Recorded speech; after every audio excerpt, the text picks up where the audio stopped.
Welcome to a special episode of Crime 411. I'm Melissa Marquet. I've been wanting to do a video about domestic violence for quite a while now. And for some of you, it might be triggering. For others, it may just be eye-opening. And I'm hoping that for some of the viewers, it may be the validation that you need in order to recognize the fact that you're not crazy, and yes, you are in an abusive relationship, and that there is a way to get out.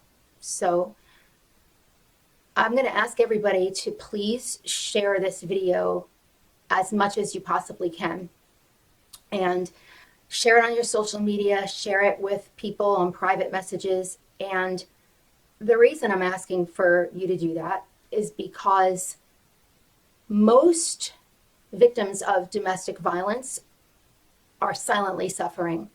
They're not asking for help, even though they shouldn't feel this way. Oftentimes they'll feel embarrassed, or they'll feel shame, or they will feel as though no one is going to believe them. And so they suffer in silence. But statistically, 1 in 4 women in their lifetime will become the victim of domestic abuse. So if you think about all of the people that you're connected with on social media, and you take 25% of those women, there's a very good chance that by sharing this video, you may seriously be saving somebody's life. So again, I'm going to ask you to please share this video on your social media and with your friends. With that being said, let's go ahead and get into it. I want to make sure that everyone who's watching fully understands that it is not only women who are the victims of domestic abuse, and there are a lot of men who are also the victims of domestic abuse. You know, it happens in heterosexual relationships, gay relationships. No one is immune to becoming a victim of abuse. And so I want to make sure that that is stated first and foremost.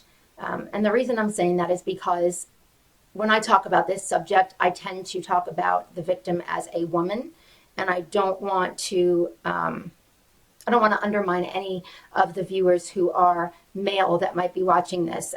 If I refer to the victim as a woman, I just want to make sure that everyone understands that that's just the way that I talk about this subject. So many times you'll see a story on social media or in a local news outlet where a woman may be assaulted by her husband or her boyfriend, and he's arrested and charged with whatever he's charged with, and then you come to find out that she did not actually go to court, did not follow through with the charges, and is back with him only to wind up in the same situation again.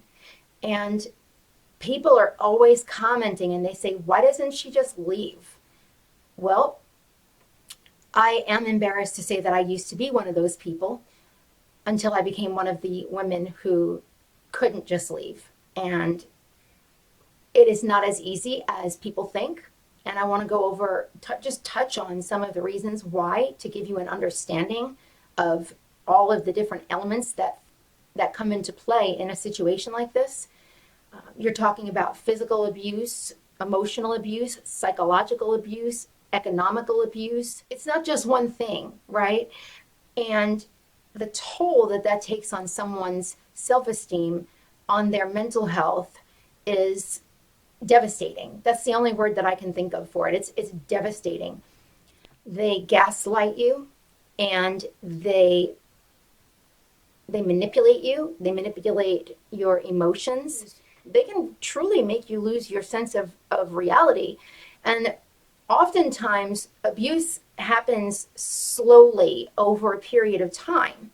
And so it's hard for the victim of abuse to recognize what's going on until they wake up one day and they're like, what the hell happened to my life? It's covert. It's oftentimes disguised as they love you, they care about you. So Oh, you don't have to work because I love you. That's calculating. They're taking away your financial ability to be on your own. Now they're making you dependent on them. Things like that, right? Um, and they'll mess with your head in the strangest ways possible. I remember when I was in this situation, my ex fiance, he came into the living room one day and he had a dish in his hand and he said, "Is this clean or dirty?" And I said, "I don't know." Look at it, right? And he said, "Well, the dishwasher handle was in the middle and it wasn't to the left or to the right. So I don't know if this is dirty or clean. I told you left is for clean and right is for dirty, and it was in the middle. And clearly, all of the dishes were perfectly clean.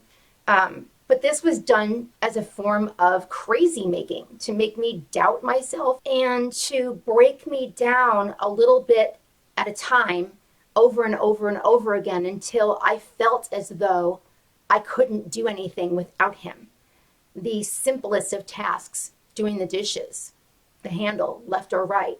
And it was definitely calculated and intentional. And little things like that, they'll do that to you all the time. Um, they'll try to make you think you're crazy.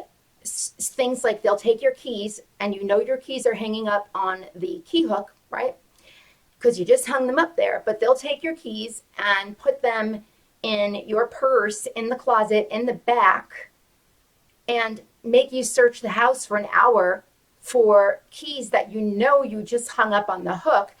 And again, this is all done to drive you crazy and to make you doubt your own sense of reality. Like, did I not just hang up those keys? Maybe I didn't. And it's tiny little things like this over and over and over again over a period of time until you look at yourself and you're like, who am I? What happened? Another way that an abusive person might break you down is by refusing to connect with you emotionally. For example, if your partner is distant or they aren't paying attention to you or anything like that, and you mention it, right? They will become angry and they will tell you that you're the problem.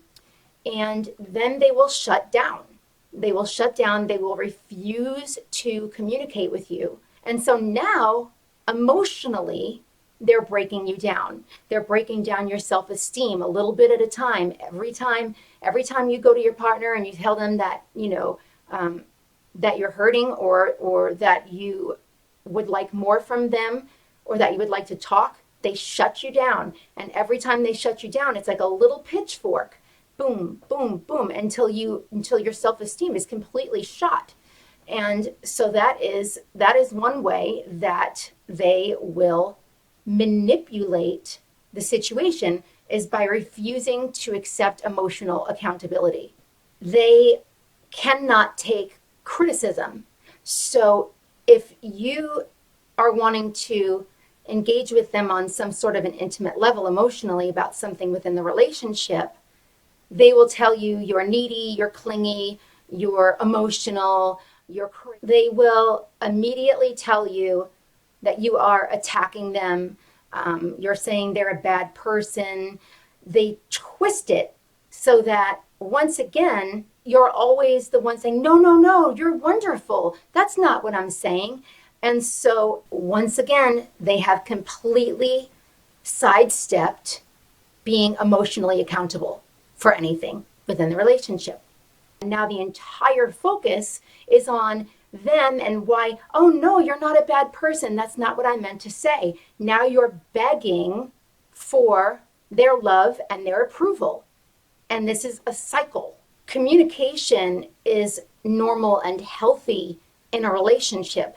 And if one person is refusing to provide that, that's not normal.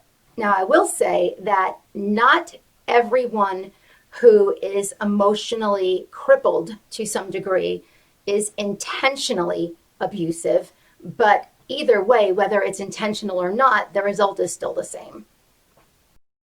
when I was in this situation, I thought, there is no way that I will ever be able to get out of this situation.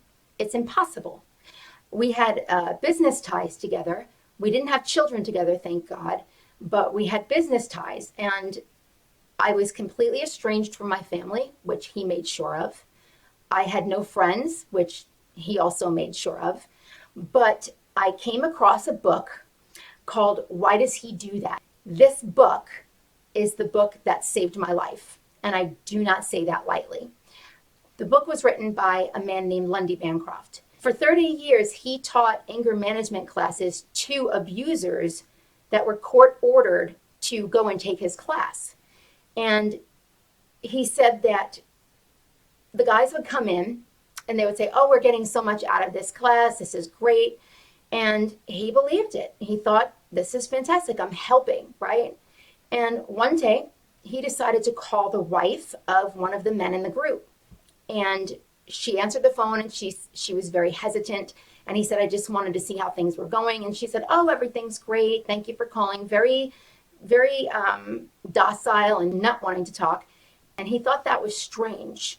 So the next time that particular guy was in his group for the anger management, he excused himself and he went to call his wife.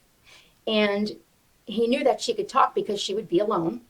And she said that because of the fact that he was court ordered to go to this anger management group, he blamed her because she had reported an assault. And every time he came home from the group, he was angry that he had to go, and he would physically assault her. And he had literally smashed her head into the stove the last time that her husband had to go to the class.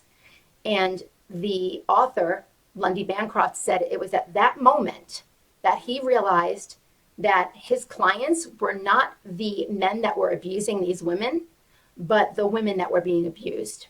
And so that's why he wrote this book. He goes through everything you can possibly imagine in this book. He validated every experience that I had. And I was finally able to say, oh my gosh, that's what that is. And it angered me. When I realized what this man was doing to me, I became infuriated. And it gave me strength to leave. And leaving is a process. You don't just pick up and go. But there are steps in this book to take. This is, I think, any woman that has ever gone to a domestic violence shelter or a counselor for domestic abuse should have this book.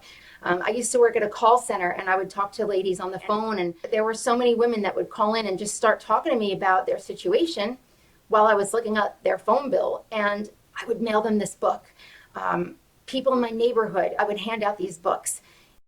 One of my favorite chapters in this book is a chapter where he goes over all of the excuses that these guys will tell you.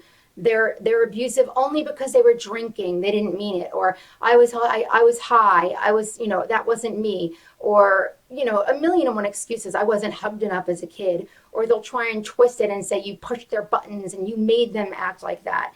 And he literally went through excuse after excuse after excuse after excuse, and I think I probably had heard every single one of them.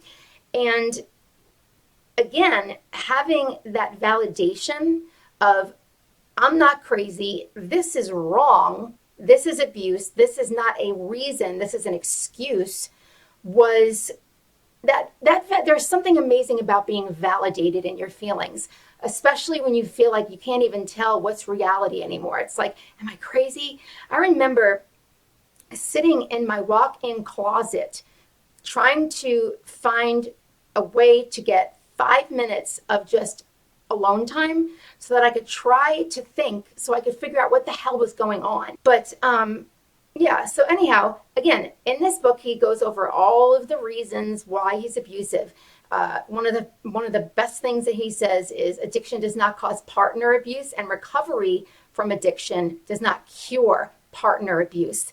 My ex was a big drinker, and Of course, it was the blame it on the alcohol thing. But even if he were to get sober, that does not cure the fact that he's an abusive person. Oftentimes we think they go hand in hand, but when I read this book and Lundy goes and explains it the way that he does, you realize that the two things really have absolutely nothing to do with each other. The other thing that really I want to point out, there are so many times that it's like, oh, well, he didn't punch me. He just lifted his hand. He just raised his voice. He threw a chair. He didn't hit me. He punched the door, but he didn't hit me. Things like that. And so you'll say, is this going to get physical? And he lists a bunch of things here. I'm going to read them off.